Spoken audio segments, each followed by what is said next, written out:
Magsitayo po ang lahat.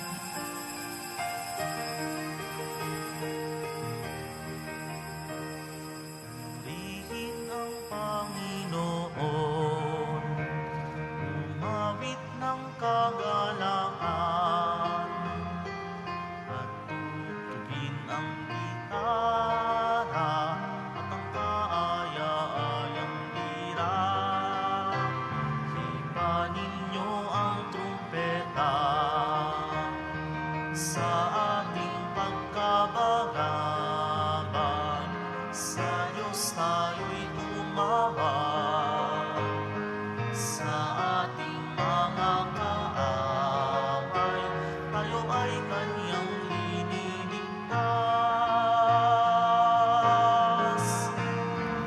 Purihin ang Panginoon, umawit ng kagalakan, at tutugin ang gitara at ang kaaya-ayang lira. Hipa ninyo ang trumpeta.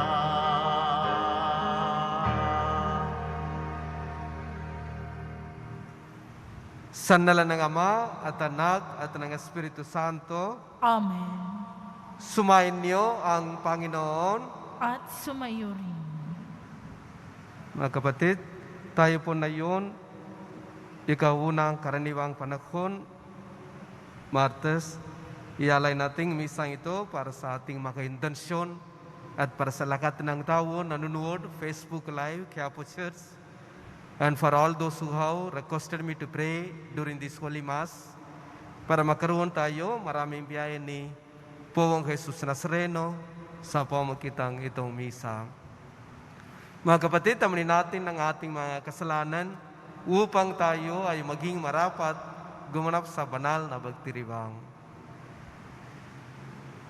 Inamin ko Sa makapangyarihang Diyos at sa inyo mga kapatid, na lubha akong nagkasala sa isip, sa salita at sa gawa, at sa aking pagkukulang, kaya isinasamo ko sa mahal na Birheng Maria, sa lahat ng mga anghel at mga banal, at sa inyo mga kapatid, na ako'y ipanalangin sa Panginoong ating Diyos. Kaawan tayo na makapangyarihan Diyos, patawarin tayo sa ating mga kasalanan at patnubayan tayo sa buhay na walang hanggan. Amen. Panginoon, kaawan mo kami. Panginoon, kaawaan mo kami. Kristo, kaawan mo kami. Kristo, kaawaan mo kami. Panginoon, kaawan mo kami. Panginoon, kaawaan mo kami. Manalangin tayo. Ama naming makapangyarihan, ang iyong tumadalangin sambayanan ay matapat mo nawang lingapit sumaybaybayan upang makita namin ang dapat kampanan at para rito'y makaroon kami ng kakayahan sa pamagitan ni Jesucristo kasama ng Espiritu Santo, magpasawalang hanggan. Amen. Magsiupo ang lahat. Pagbasa mula sa sulat sa mga Hebreo. Hindi sa mga anghel ipinailalim ng Diyos ang sanlibutan na nooy kanyang lilikhain, ang sanlibutang tinutukoy namin. Sa halip ay ganito ang patunay sa isang bahagi ng kasulatan. Ano ang tao upang siya'y iyong alalahanin, o ang anak ng tao upang iyong pangalagaan? Sandaling panahong siya'y pinababa mo kaysa mga anghel, ngunit pinagkalooban mo siya ng kadakilaan at karangalang marapat sa isang hari. At ipinailalim mo sa kanyang kapangyarihan ang lahat ng bagay. Nang ipailalim ng Diyos ang lahat ng bagay sa kapangyarihan ng tao, walang bagay na di ipinailalim sa Kanya. Sa kasalukuyan, hindi pa natin nakikitang napapailalim sa Kanyang kapangyarihan ang lahat ng bagay.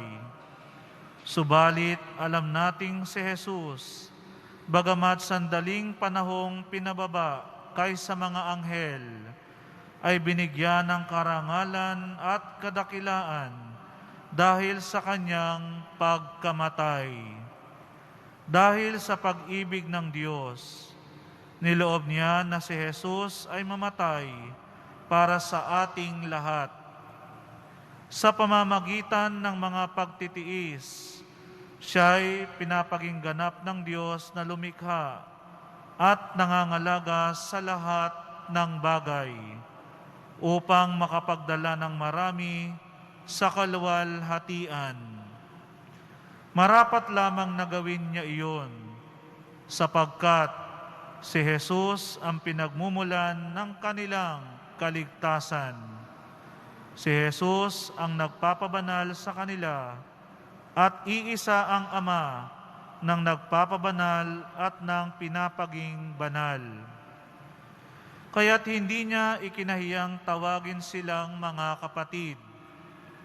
Ganito ang kanyang sinabi, "Ipapahayag ko sa aking mga kapatid ang iyong pangalan, at aawit ako ng papuri sa iyo sa gitna ng kapulungan." Ang salita ng Diyos. Salamat sa Diyos. Pinamahala sa anak ang ginawa niyang lahat. Pinamahala sa anak ang ginawa niyang lahat. Ikaw, O Poon, Panginoon namin, laganap sa lupa ang iyong luningning. Ano nga ang tao upang iyong alalahanin? Ay ano nga siya na sukat mong kalingain? Pinamahala sa anak ang ginawa niyang lahat. Nilikha mo siya na halos kapantay ng iyong luningning at kadakilaan.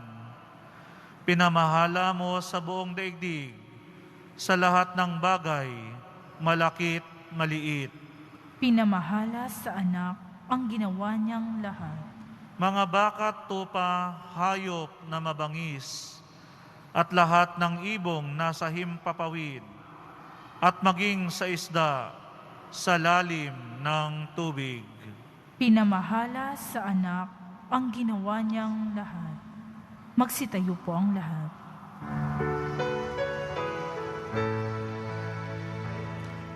Alleluia, Alleluia, Alleluia.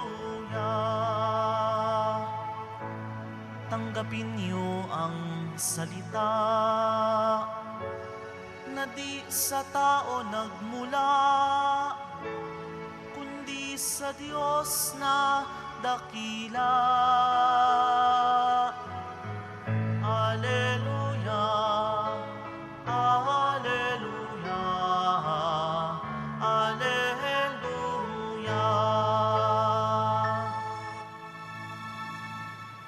Sumayin niyo ang Panginoon. At sumaiyo rin. Ang mabuting balita ng Panginoon ayon kay San Marcos. Papuri sa iyo, Panginoon. Sa lungsod ng Capernaum, sa araw ng pamamahinga, si Jesus ay pumasok sa sinagoga at nagturo. Namangha ang mga tao sapagkat nagturo siya sa kanila na parang isang may kapangyarihan at hindi tulad ng mga eskriba. Bigla namang pumasok sa sinagoga ang isang lalaking inaalikan ng masamang espiritu at sumigaw, "Ano ang pakialam mo sa amin, Jesus na taga Nazaret? Naparito ka ba upang buksayin kami?" kilala kita. Ikaw ang banal na mula sa Diyos. Ngunit, iniutos ni Jesus sa masamang espiritu. Tumahimik ka, lumabas ka sa Kanya, pinapang-isay ng masamang espiritu ang tao at sumisigaw na lumabas. Nangilalas ang lahat, kaya't sila'y nagtanungan, ano ito? Bagong aral. Nauutusan niya bati ang masasamang espiritu at sinusunod naman siya at mabilis na gumalat sa buong Galilea ang balita tungkol kay Jesus. Ang mabuting balita ng Panginoon. Pinupuri ka namin, Panginoong Heso Kristo. Magsiupo ang lahat.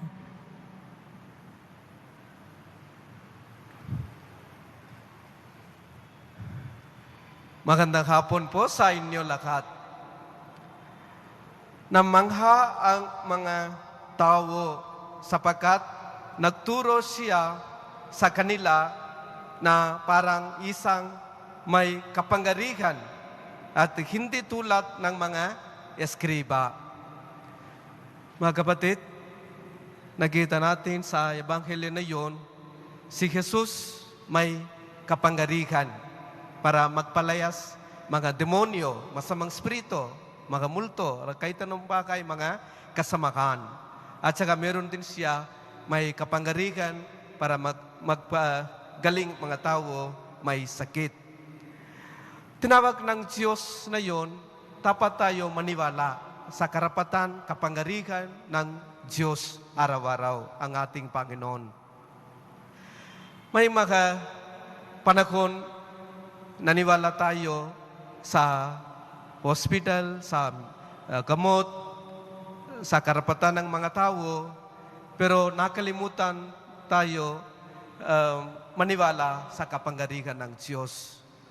So kaya tinawag ng Diyos na yon, dapat unahin natin Panginoon para pagkagusto natin gumaling mula sa mga sakit, magpalaya sa mga demonyo, maiwasan kayo ng mga bagay masama.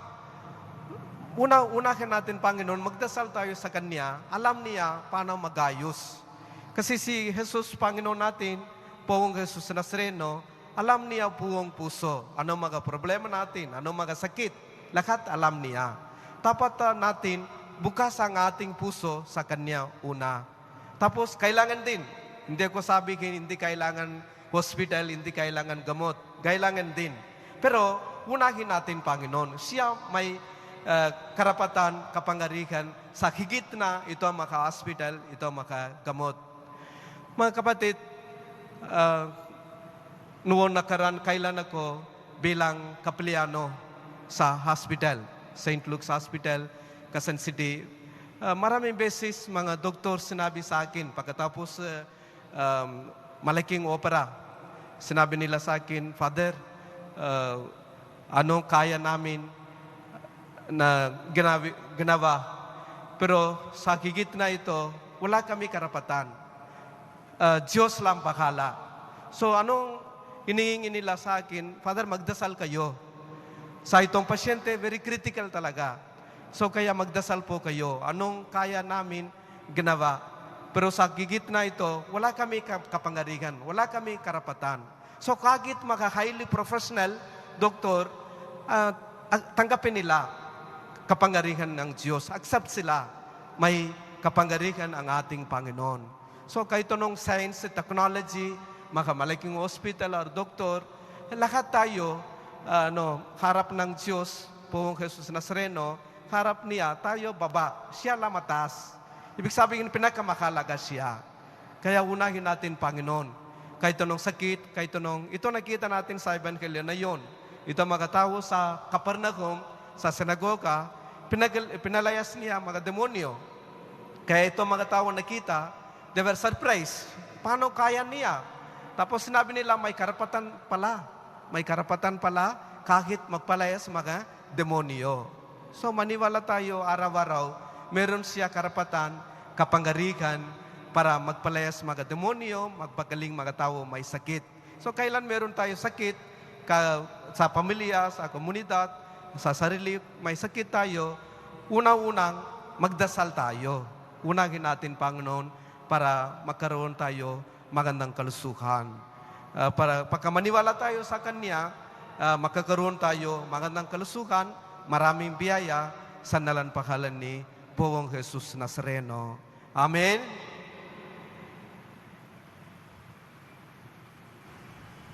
Magsitayo po ang lahat.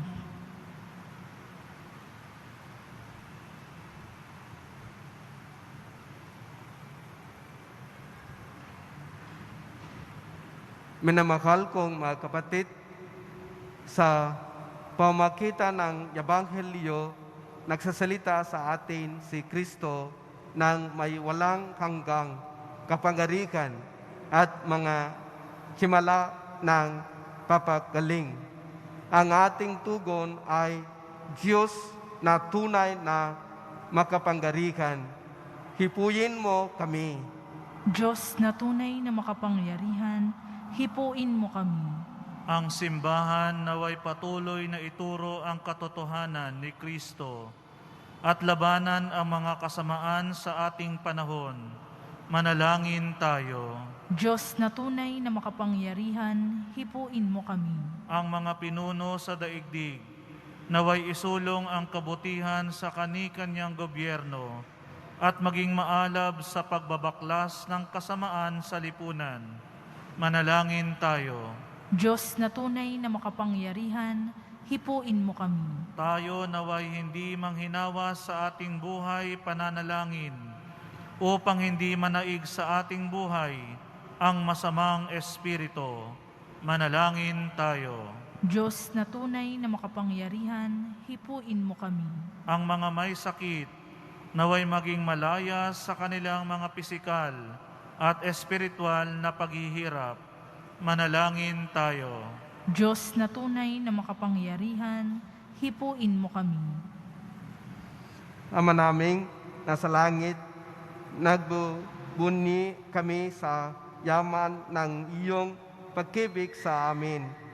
Pagkatatagin mo ang iyong kapangyarihan sa amin at samakan mo kami sa landas ng aming buhay. Kinigiling namin ito sa pamagitan ni Kristong aming Panginoon. Amen. Magsiupo ang lahat.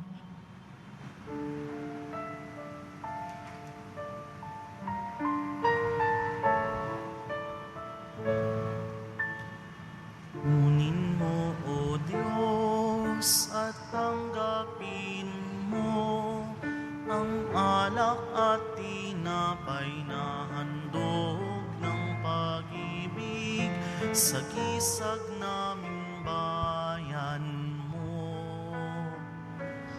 Ang handog na ito ay babaguhin mo, magiging katawan at dugo mo. Mula sa iyo kaloob na ito, muli ay handog sa iyo. Patnubayan mo't paghari ang lahat ayon sa kalooban mo.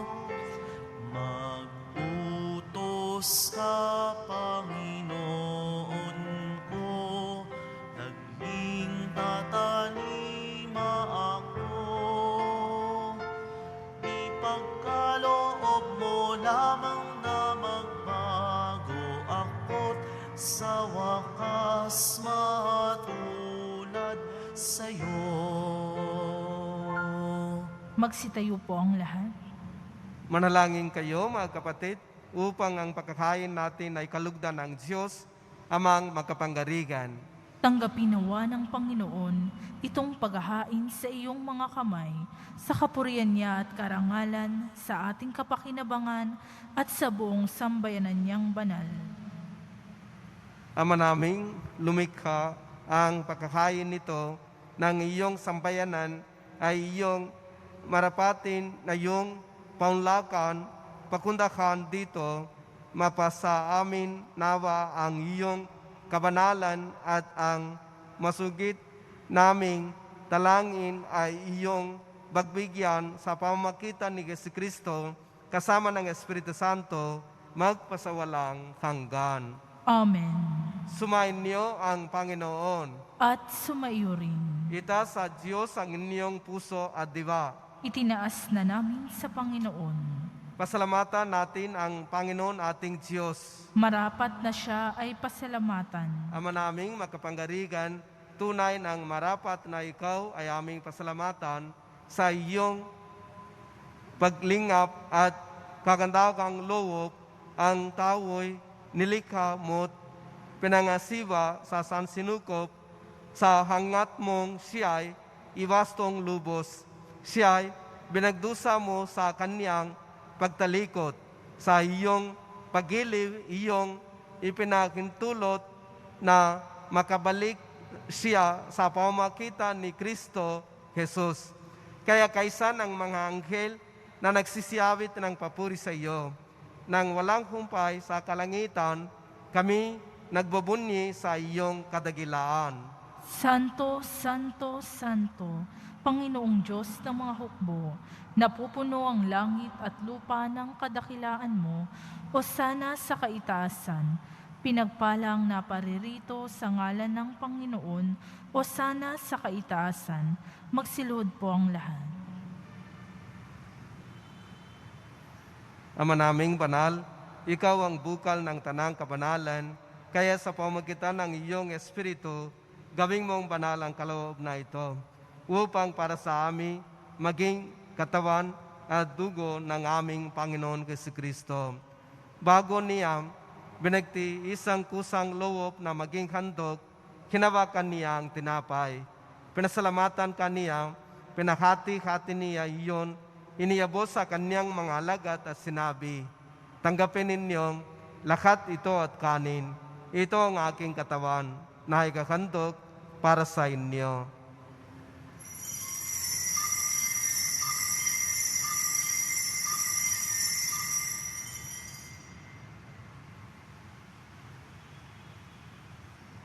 Gayon din naman, noong matapos ang hapunan, hinawakan niya ang kalis. Muli kaniyang pinasalamatan, iniabot niya ang kalis sa kanyang mga alagad at sinabi, tanggapin ninyong lahat ito at inumin. Ito ang kalis ng aking dugo, ng bago at walang hanggang tipan. Ang aking dugo na ibubugos para sa inyo at para sa lagat. Sa kapagpapatawad ng mga kasalanan, gawin ninyo ito sa pagkaalala sa akin.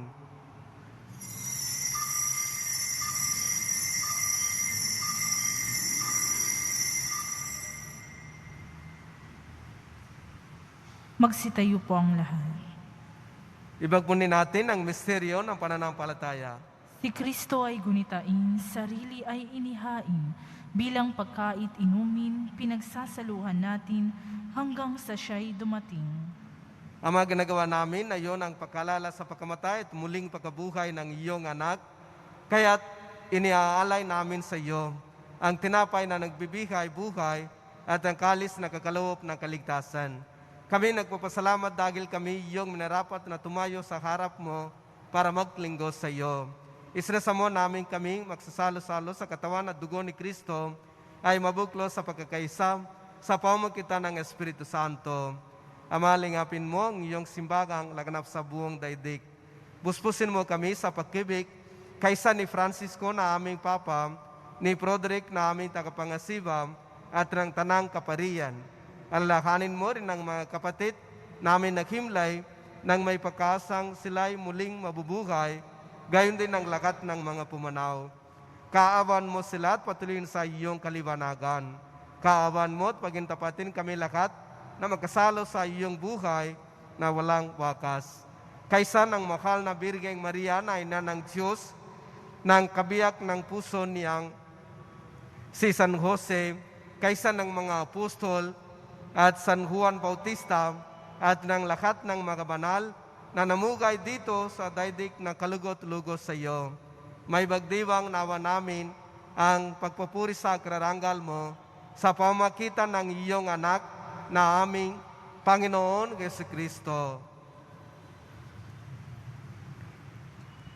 Sa pamamagitan ni Kristo, kasama niya sa Kanya, ang lahat ng parangal at papuri ay sa iyo, Diyos Amang makapangyarihan, kasama ng Espiritu Santo, magpasawalang hanggan.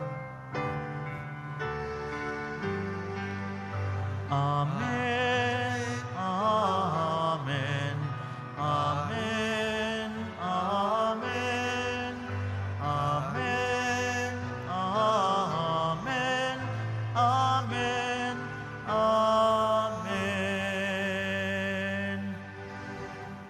Sa dagubilin ng mga nagagaling na utos sa turo ni Jesus na Panginoon natin ay Diyos, ipahayak natin ang lakas loob. Ama namin, sumasalangit ka, sambahin ang ngalan mo, mapasa amin ang kaharian mo, sundin ang loob mo dito sa lupa para nang sa langit. Bigyan mo kami ngayon ng aming kakanin sa araw-araw at patawarin mo kami sa aming mga sala para nang pagpapatawad namin sa nagkakasala sa amin. At huwag mo kaming ipahintulot sa tukso at iadiya mo kami sa lahat ng masama. Kinigiling namin kami iadiya sa lahat ng masama, paglooban ng kapayapaan na araw-araw, iligtas sa kasalanan at ilayo sa lahat ng kapahamakan, samantalang aming pinanampikan ng takilang araw ng pagpahayak ng takapagligtas namin si Jesucristo. Sapagkat iyo ang kaharian at ang kapangyarihan at ang kapurihan magpakailanman. Amen. Panginoon Jesucristo, sinabi mo sa iyong mga apostol, kapayapaan ang iniiwan ko sa inyo. Ang aking kapayapaan ang ibinibigay ko sa inyo. Tungihan mo ang aming pananampalataya at huwag ang aming pagkasala. Paglooban mo kami ng kapayapaan at pagkakaisa yun sa iyong kalooban, kasama ng Espiritu Santo, magpasawalang hanggan. Amen. Ang kapayapaan ng Panginoon ay laging sumanyo. At sumaiyo rin. Magbigyan kayo ng kapayapaan sa isa't isa. Peace be with you, peace be with you, peace be with you. Kordero ng Diyos na nag-aalis ng mga kasalanan ng sanlibutan, maawa ka sa amin. Kordero ng Diyos na nag-aalis ng mga kasalanan ng sanlibutan, maawa ka sa amin. Kordero ng Diyos na nag-aalis ng mga kasalanan ng sanlibutan, ipagkaloob mo sa amin ang kapayapaan. Magsilod po ang lahat.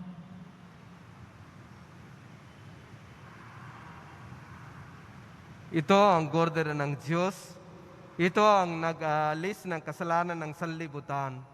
Mapalat ang makainaanyayahan sa kanyang piging. Panginoon, hindi ako karapat-dapat na magpatuloy sa iyo, ngunit sa isang salita mo lamang ay gagaling na ako.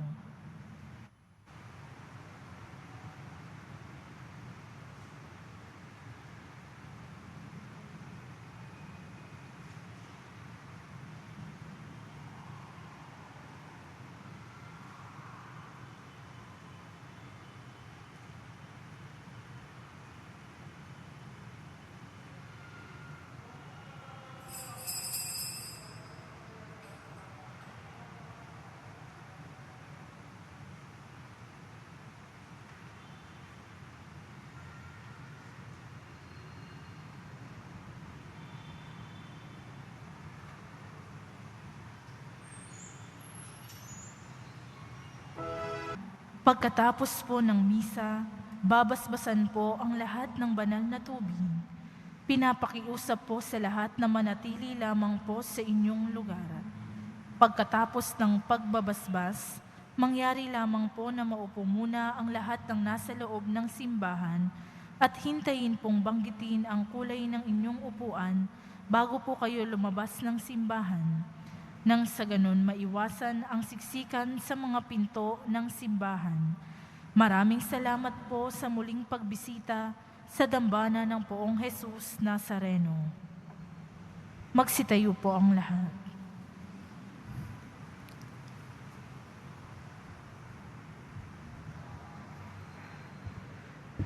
Manalangin tayo. Ama naming mapagmahal, hinigiling namin kami, bigyan, pakundahan sa iyong tulot na pakikinabang, ipakalawok mong ikaw ay aming paglingkuran. Sa pamamagitan ni Jesucristo, kasama ng Espiritu Santo, magpasawalang hanggan. Amen. Panalangin kay San Roque. O pinagpalang San Roque, pindakasi ng mga may karamdaman, lingapin mo po ang aming mga kapatid na nasa banig ng karamdaman. Ang iyong pamamagitan ay sadyang makapanggarigan na nowong ikay narito pa sa daigdig marami ang gumaling dahil sa pag-aantanta mo. Sa kanila ng mahalang krus na iyong ikay niluluwalhati na diyan sa langit, nananalig kaming ang iyong pamamagitan ay lubhang magaling. Ialay mo po sa Panginoon Diyos yaring aming makakinaing at sa tulong po ninyo ay makamit ang kagalingan ng aming kaluluwa at katawan. Pagundahan sa makahirap at sakit ng Panginoon Jesucristo at iyo pong mga panalangin. Amen. Senior San Roque, ipanalangin mo po kami upang kami maiadya sa salot na COVID-19 at sa magkakaramdaman ng katawan at kaluluwa. Senior San Roque, ipanalangin mo po kami upang kami maiadya sa salot na COVID-19 at sa magkakaramdaman ng katawan at kaluluwa. Senior San Roque, ipanalangin mo po kami upang kami maiadya sa salot na COVID-19 at sa magkakaramdaman ng katawan at kaluluwa. Magbabaspas para sa lahat mga deboto ni Poong Jesus Nazareno. Sumayin niyo ang Panginoon. At sumayo rin. Mahal na Poong Jesus Nazareno, inigayag mo sa pamamagitan ng krus ang walang malim na pag-ibig ng Diyos sa sangkatauhan. Pakinggan mo ang kagilingan ng iyong angkan na nagsusumamo sa iyo. Makamtanawa nila ang iyong katagunan at tanggapin ang kasagutan na may utang na loob na tinatanaw. Basbasan din po ninyo ang mga dala-dala nilang makahimakin at dasalan. Sa pamamagitan ng bendisyon na ito, naaway maalala nila ang mga pangako nila noon sa binyag na ikaw ang kanilang iibigin. At paglilingkurang bilang Panginoon, magpasawalang hanggan. Amen. Pagpalayan kayo na makapangyarihan Diyos, Ama, Anak, at Espiritu Santo. Amen. Humayo kayong taglay ang kapayapaan ng Poong Jesus Nazareno. Salamat sa Diyos.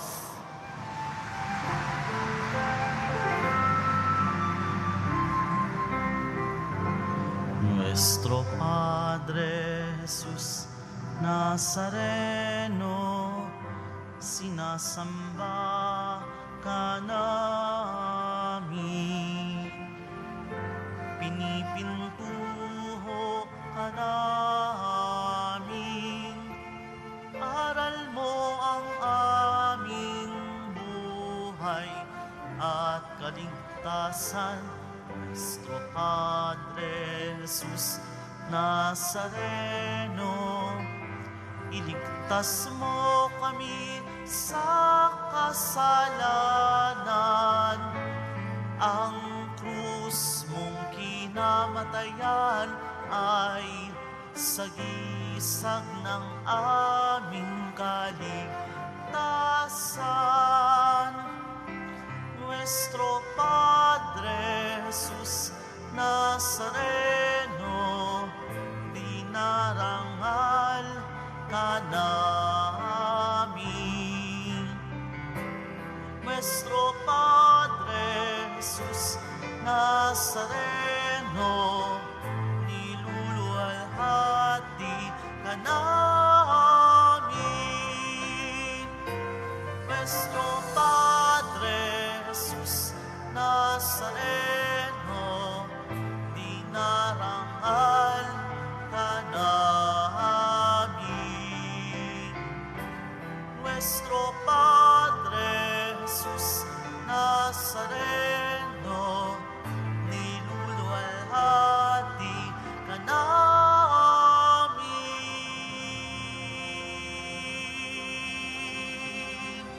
Isang magandang araw po sa ating lahat. Manatili muna tayong nakaupo.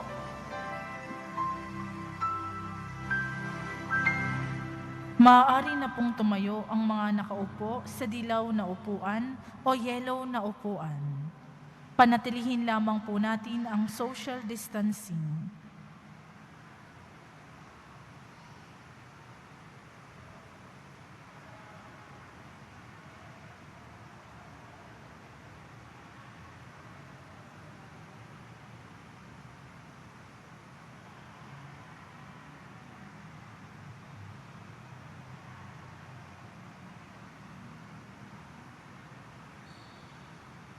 Maaari na rin pong tumayo ang mga nasa berdeng upuan o green na upuan.